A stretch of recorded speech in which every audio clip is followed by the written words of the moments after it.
Welcome to the Creative Journal podcast, where we discuss creativity and mindsets that lead to fulfilling and productive lives.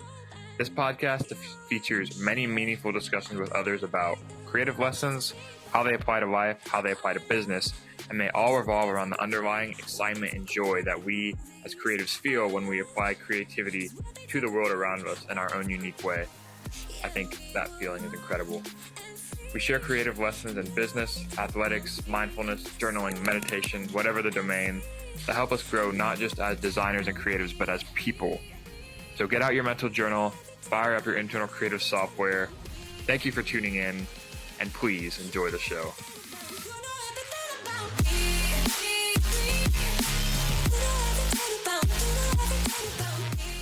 We're going to riff about networking. I have some loose notes here, but I've learned a lot about networking, and in specific, I wanted to title this episode 3 Strategies I'm Using to Grow My Network as a Young Creative, because I think being really young, and I know a lot of the listeners are, you guys, love you guys, that being young is a really prime time to really try and focus on building your relationship capital and staying in touch with the people that you come across, because when you're young, you are meeting a lot of people, you're doing a lot of new things, you're in a lot of new places, whether it's school, starting your first job, just getting into the workforce. You want to really, I'm trying to be cognizant of the fact that, I'm meeting all these people and trying to make meaningful relationships. And then obviously the hardest part is going to be maintaining those over time, but we're going to touch a little bit on that as well. So I have 3 basic kind of strategies, they branch off a little bit, that I am currently implementing as a young creative to grow my network and just make more friends. So let's get into it. Okay, so the first one is a cold outreach. And I don't love the sound of this, but there's definitely something to it. And that's why we had to start with it. The first one, the uncovered one, cold outreach, we're going to get it out of the way. But we're not going to get it out of the way because it's actually really important. Having the show, admittedly, is a good excuse, honestly, to just reach out to people and have a conversation. If you say you have a show, you can invite them on. And admittedly, that has been a big source of cold outreach for me lately, is that it's always easy to invite people to a conversation if you have a podcast. So that would be a piece of advice. If you guys want to start a show, then it's basically the best excuse ever to build relationships. But that's only for people that you say, Andy, I'm not looking to build relationships with people that I just want to have a conversation with. I want to build a network. And, there's plenty of strategies for doing that too. And when you do cold outreach, you can do this via email, text. I would prefer that you guys and I personally stay off of LinkedIn and social platforms, just because everything is just so bombarded there. And I know personally I don't get notifications from any of my social platforms, and that's very intentional.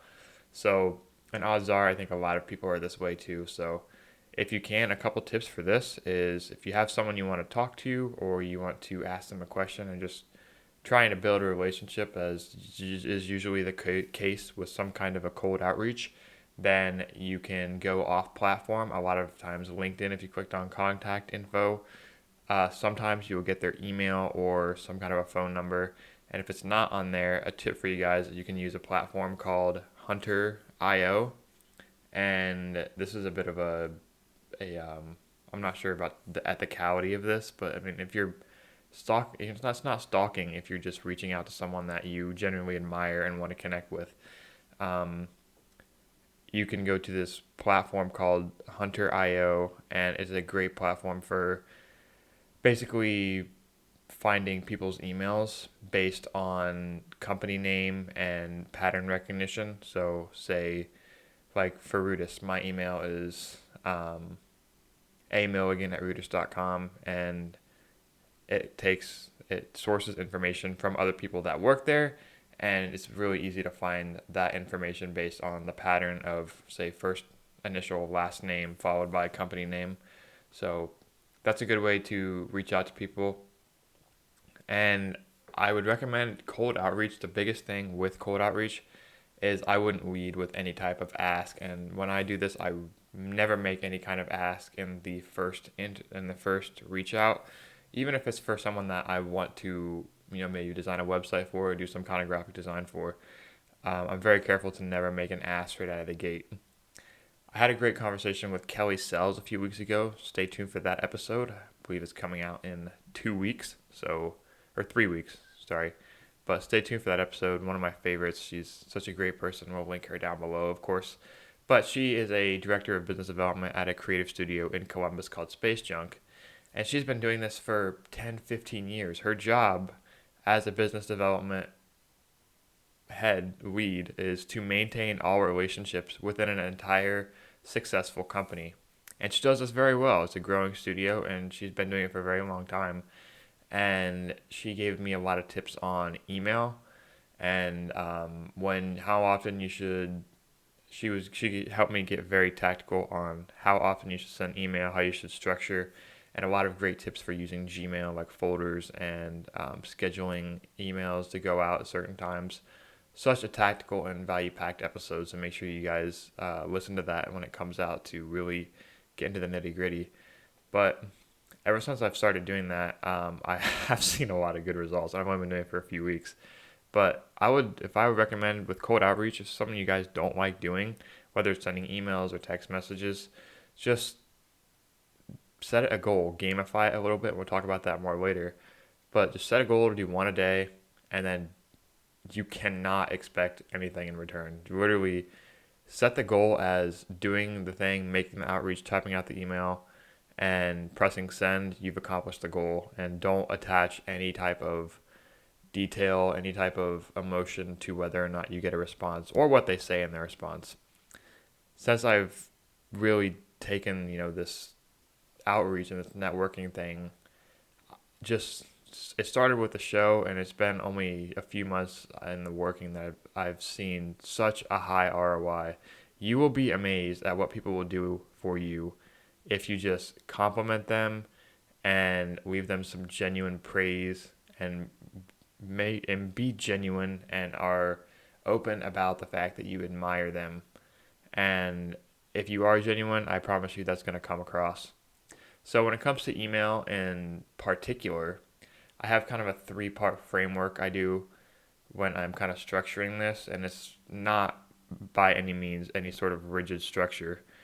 But I have done a lot. I do at least one every day. I've stuck to this pretty well over the past couple of weeks. There's been days where I've definitely missed, but whether it's for the show or it's for just someone I want to talk to or get advice from, or even potential clients that I want to work with, then I always lead with some kind of a compliment or a praise, maybe where I found them online in the first paragraph.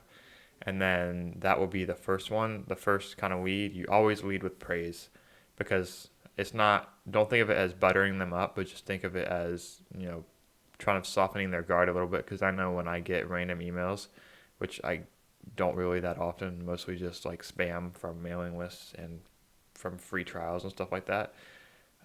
Rest in peace, my personality. But I always leave with a compliment. That's step A. B is to then introduce yourself. Try and keep it very brief, because you don't want to just ramble on and on about yourself. And I've fallen victim to this. I am bad about that sometimes, but you want to keep it succinct. Just say, after the praise, just say, my name is Andy, and I work or live, or this is my show, this is what I do, my job, etc.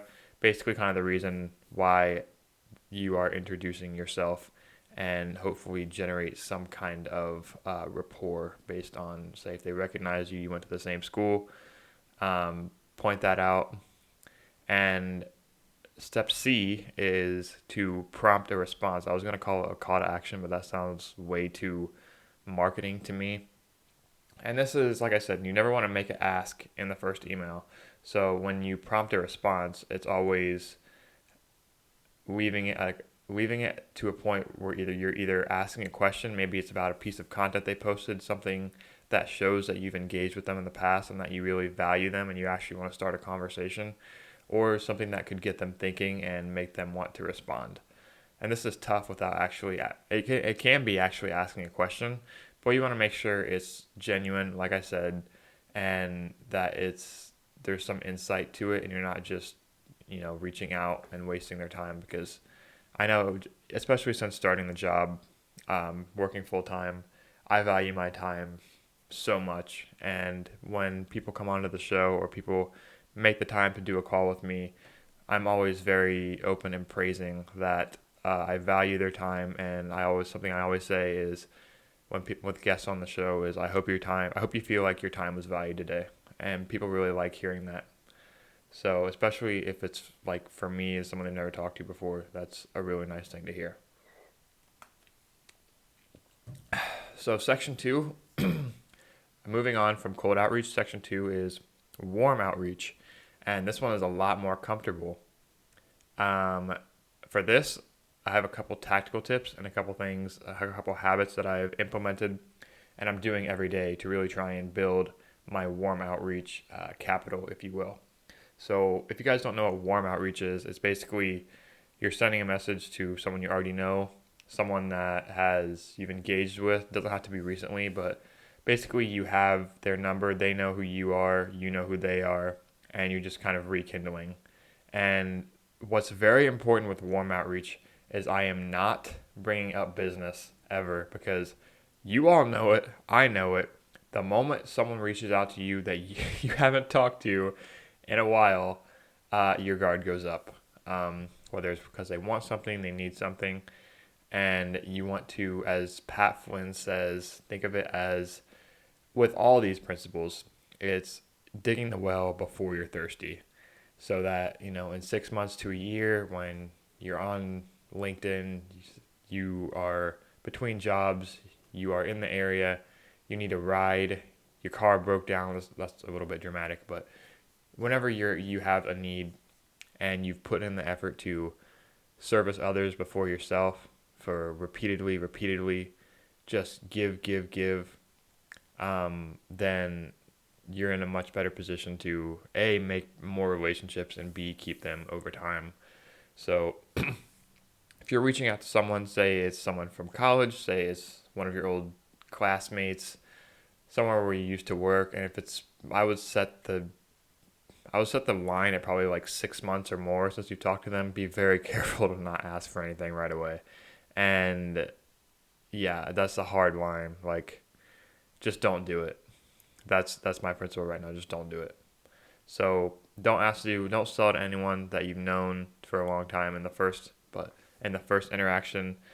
Make sure just be genuine, take care, talk to someone how you would want to be talked to. So some tactical habits for this. If you guys already know each other, then and they follow you and you follow them, chances are they probably already know what you're up to. If you've been posting your work, your projects, your job updates, if it's on LinkedIn, they probably already know what you're up to. So there's no need for you to bring it up and say, I design websites for clients like you. Don't ever say that. Or I do graphic design for people that do this thing that you do, and here are the result. Don't ever do that. Like, if they follow you, you follow them. This is what qualifies them as a warm lead, because they already know who you are, and that they'll bring up business. If they bring up business, then great, but don't force it on them. I have a Notion template. It's called a CRM. It's by Carter Sirach. A great Notion template. I kind of dumbed it down a little bit and simplified to it, but it makes it really kind of rewarding to add to. Whenever I talk to someone new, I'll try and go into the CRM. It's programmed with a button. There's links, and you guys know I love Notion, so if you guys don't, you can do this on a Google Sheet. You can do this on literally a Google Doc too. Like, that's a little bit morbid, but I wouldn't do that. But you either use a Google Sheet or some type of CRM, and I wouldn't even call it a CRM because that means client relationship management or manager. But just keep track of phone numbers. A very tactical tip that I found out is that Google Contacts is great for this. If you go into your Google account, you can click on email. In the Google Apps interface, you can click on Contacts, and it'll show the contact information, usually just email, sometimes a phone number, of all the people that have ever gone through your email. So if you've had your email for a long time, it's a great way to be able to get back into touch with people that you haven't talked to in a long time. So just having that is super valuable. So make sure you check your Google contacts if you use Gmail, because that was really big for me when I started my first mailing list. So yeah, check Google contacts. Another thing, and this is more interpersonal, I learned this in my conversation with Matt Vojak. Shout out to him. Stay tuned for his episode going live, um, probably right after Kelly's, so 4 weeks or another month or so. But I had a great conversation with him. We connected, and he, after his starting his new creative role, and this is something I implemented more selfishly, but he wanted to meet new people and he wanted to learn. He's always had this is something that really came through in our conversations. He had this insatiable curiosity for wanting to learn, and that still carries even to this day when he's running a remote studio. He he just wants to talk to people and learn and just become the best version of himself, really, soak everything he can out of the experience of working at a place. So when he's working at the studio in California, he goes up to people who said, "Yeah, I was that guy. Every hour, I'd get up from the desk, get a glass of water, and I would just stand behind someone and watch them, and hopefully start a conversation." And I've taken, and this can apply no matter where you work. Okay, maybe if you're in like a coffee shop or something, get up, make sure you get out of the office at some point. But all this networking, all of this is just getting better at A, making new relationships, and B, just talking to people. I'm very open about the fact that I was very much a self-induced social pariah, kind of in my childhood and growing up, and that's something that I am changing about myself. I started this show, I make conscious efforts, I'm doing all the things I'm telling you guys about right now.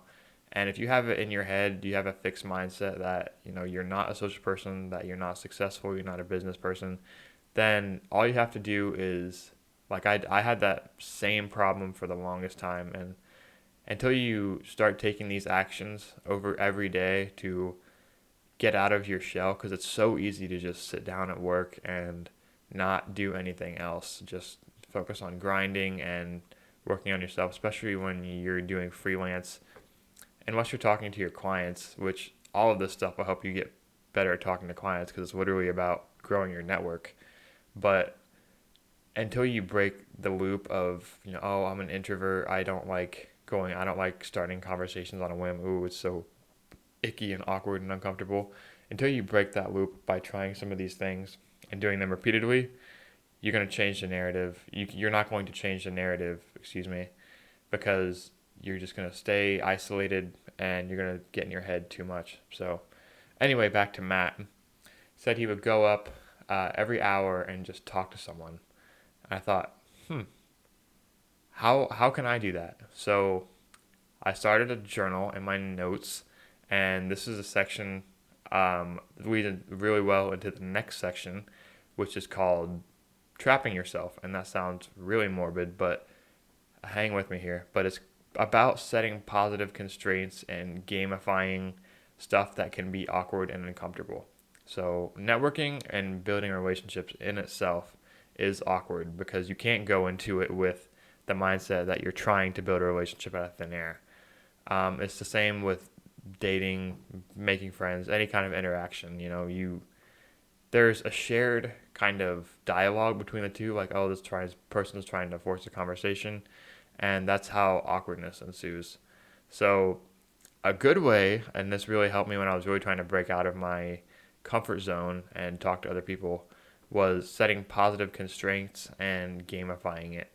So if those of you who don't know, gamifying it, like, to go back to Matt's example, I would, the night before, or no, I would see how many people I can talk to in a day, just gamify it, and then try and beat that record. And you kind of have to play with yourself a little bit and acknowledge that you want to make actual conversation. So be honest with yourself. But every hour I had to make up for someone. If I missed an hour, I had to get to the next hour, and I kept a streak going for over a week. So if you work with me and we've had an awkward conversation, it was probably forced and brought on by this habit, but I don't regret it. because I probably know you better now, and it's helped me keep the promise to myself of being a better conversationalist and breaking out of my comfort zone. Another example is to set a positive constraint, and this one's really effective. Depends on how masochistic you are, if that's a good way to put it.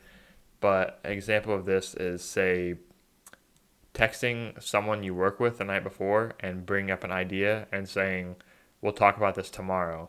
So when you go into work tomorrow, or you text maybe your superior, I don't recommend texting your superior at night unless she's cool with it or unless he's cool with it. But texting someone at work, and when you're in a different mindset that you are when you're at work, say, I want to talk to you tomorrow about this thing, and then send message, and you kind of lock yourself into having to have that potentially uncomfortable conversation.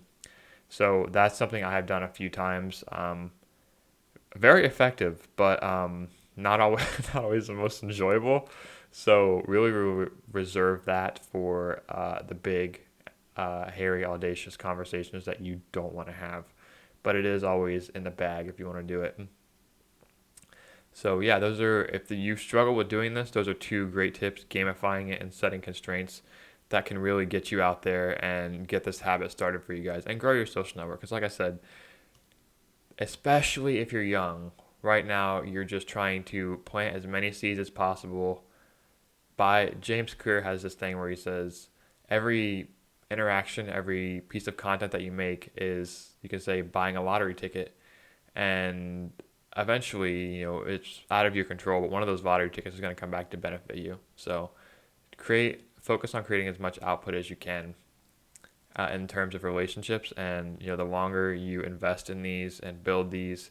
A lot of these tips have been more for starting relationships, but that's planting the seed and then maintaining them by doing a lot of the same stuff, as we're talking about now, as you go on over the weeks, months, and years.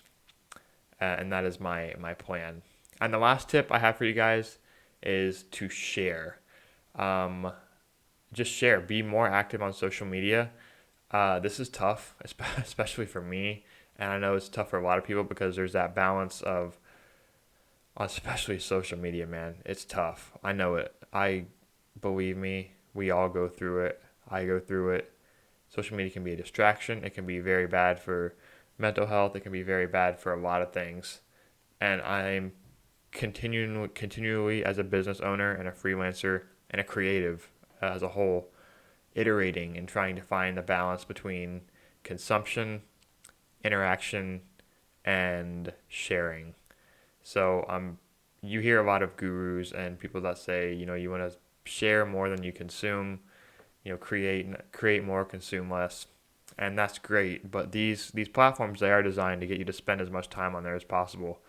So something I've done is I delete the apps off my phone, and then every time I create or make a post, then I'll go on, and my mindset is to engage, comment, like on just as much stuff as I can. You really have to curate your feed. Another tip is to use desktop for social media, which is what I do for Instagram, Facebook, etc., not on TikTok, at least not anytime soon. I'm really trying to protect my brain, as you guys can see. But even if it's TikTok, there's a desktop app for that as well. Just share. And James Clear, again, has this great quote here. He says, the most effective networking strategy I found has nothing to do with conferences, cocktail hours, cold emails, or any of the common ideas you hear. My two-step approach to networking is to A, do interesting things, and B, share them publicly. Like-minded people will come to you. And I thought that was really powerful, and that plays into what we're trying to do with networking. Okay, we're not trying, and this goes kind of contrary to the things I talked about a little bit earlier, but we're trying, if you share your journey, share your work, share how you're helping other people, share what you're passionate about. I solve design problems. That's been my motto. I put out there, the stuff I post is about me solving design problems, whether it be building websites, posting projects, graphic design, brand identity, how I've served other people. That lights me up, man. Like, that's what gets me passionate. And the most times I see, that's what people like to see. people around me like to see that too, because they like to see people being lifted up and they like positivity. So be positive, share what you got going on, and you'll attract the tribe that you want to work with. So I know that I said that was the last one, but I have a couple more tactical things that you can do.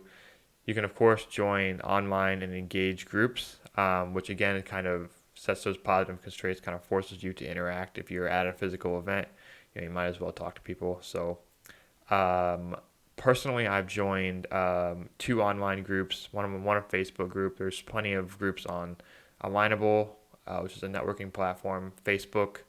I've joined a online web design specific group called Web Designer Pro with Josh Hall. And that's great. That's very like-minded people, very helpful people. And me and Josh talked about this. Paid groups are always a lot more engaged. So if you can swing a paid group and you commit to engaging in it every day or every couple days, whatever your schedule is and what your level of commitment is. And again, it's the same with anything. Focus on giving to the group rather than drawing from it. But there are other online ways you can go. There's Cultivate, which is a group in Columbus that I've just recently joined. Meetup, Eventbrite, and BNI are 3 that I've looked into and scheduled networking events too. So I haven't actually attended any of those yet, but I have them on the schedule for the holiday season, end of the month, beginning of December. So stay tuned for updates on that. I'm a little bit nervous. Like I said, all of this is a conversation with myself as well. Like, I'm not the best of doing any of these things either, but these are the tips I'm using being young, being new to this, admittedly, and being vulnerable, something that's hard for me. So I hope this helps you guys too, all these tips. But another thing I've done is I have joined the Chamber of Commerce as well, and I have meetings set up with the CEO and treasurer of those to try and get connected. And one of the biggest lessons I've learned about all this is that the more willing you are to put yourself out there, people are going to respect that. And they'll usually compensate by just having politeness and having the courtesy to answer whatever you throw at them, and B, just wanting to help you. Like, if you're genuine and you flatter other people, not that you're doing that on purpose, but I like to think of myself as a charming person. To some people, more so than others. But just my biggest piece of advice, and like I said, I'm learning all this too, is to just put yourself out there as much as possible. And as my friend Jeremy Slagle said, and I keep referencing it over and over, if it's uncomfortable, that's the sign that you have got to lean into it. And I'm getting better at that with this networking stuff, which can be uncomfortable. But the biggest lessons are to A, share, B, be genuine, and C, push yourself into the uncomfortable. Remember those lessons. That's all I've got for you guys today. I want to leave you with one of my favorite quotes from the man, the myth, the legend, Dale Carnegie, author of How to Win Friends and Influence People. He says, "You can make more friends in 2 months by becoming interested in other people than you can in 2 years by trying to get other people interested in you." And I want to cap this off by saying, I am selfish. All humans are internally selfish, and I reach out because, like I said, A, it's hard, and doing hard things makes me feel good.